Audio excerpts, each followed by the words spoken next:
know you've been waiting for quite some time for our video of the ASUS ZenFone Max Pro M1. So the long wait is over, and here we go. Hey, what's up guys? Abe Olandres here from YugaTech, and this is our unboxing and hands-on of the ZenFone Max Pro M1.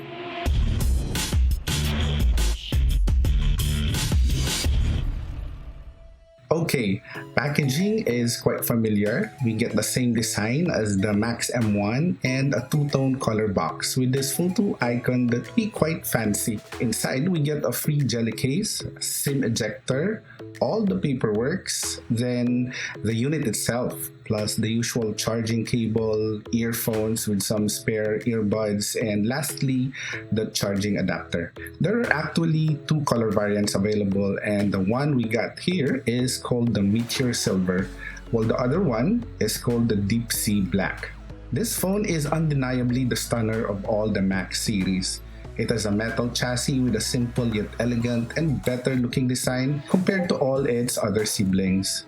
More so, this Meteor Silver color fits the device really well. In terms of the build, the sides though are plastic, which is a little weird since the backplate is somewhat metal in texture. Surprisingly, despite having a large battery capacity, the weight is almost the same as the Xiaomi Redmi Note 5 at 181 grams versus 180 grams for the Max Pro. At first glance, if we compare it with its biggest competitor, the Xiaomi Redmi Note 5, they look quite similar. But once you look closely, the Max Pro has this slightly curved bump on the sides, which makes it a bit wider, but definitely the Max Pro is way thicker, which can be attributed to the larger battery capacity. Although it can still be easily handled with one hand and is not yet a pain to lug around. Then again, thanks to its curved body, it feels really solid and well made, enough to feel that you're still holding a smartphone.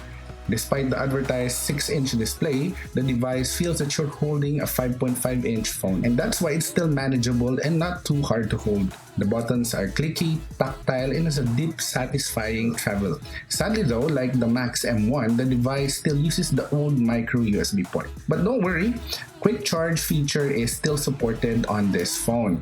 Now, the handset has a typical IPS LCD display in a Full HD Plus or 2160 by 1080 pixel resolution with an aspect ratio of 18:9. It is bright, has vivid and punchy colors, and impressive viewing angles. Camera-wise, we get a pretty standard setup. A dual 13 megapixel plus 5 megapixel rear and a single 8 megapixel front, with both having soft light LED flash. The purpose of the dual camera at the back is for that deep and creamy bokeh effect. To achieve this, you basically just go to the camera app, then click the depth effect mode. You will notice that before taking a photo, there will be a shutter icon that you can slide to change the level of depth of blur. So far from our initial shots, the results are quite okay. On the other hand, the regular lens takes decent photos in the right conditions. Images have good color reproduction, detail, and sharpness. Night and low light shots are a bit meh, with noticeable grain and noise, with washed out colors though, but still usable. The front is also decent when used in brightly lit areas. Selfies are acceptable with so-so details. Low-light selfies though are a big disappointment. Shots have a lot of grain and noise, and facial details end up being washed out or unnoticeable.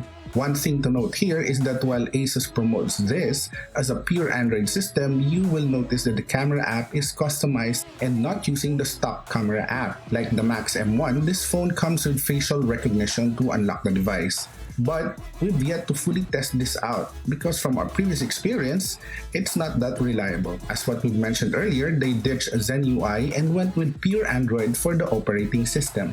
This means we get a simpler and easier to navigate UI without any significant bloatware. So far, we're loving it, but we're still going to explore if there are any other custom features added on top of the pure Android UI. Now, this is where it gets a little bit more interesting. Powering the device is Qualcomm Snapdragon 636 chipset with 3GB of RAM. This is the same chipset found in the ZenFone 5 and the Xiaomi Redmi Note 5. So far, we can say it's buttery smooth and churned out huge numbers in terms of benchmark tests, while multitasking is responsive and gaming is significantly good in our initial trial run.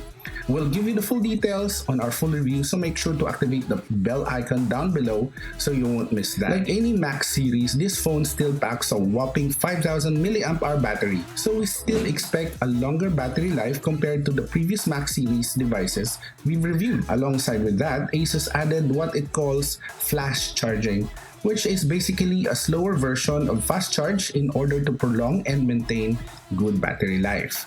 We'll be sure to hold the device to its claims as we fully test its battery in the coming days. The ZenFone Max Pro M1 is looking to be a promising phone. True enough, it's already showing signs that it can live up to those promises. It has more than enough capable processor, a huge battery, and respectable set of cameras. Will it be able to redeem the Battery King title? We'll find out when we take the device for a full spin, so stay tuned for that. If you enjoyed this video, don't forget to smash that like button, be sure to subscribe for more videos like this, and hit the bell icon to be notified of our future uploads. Again, this is YugaTech, and we'll see you in the next one.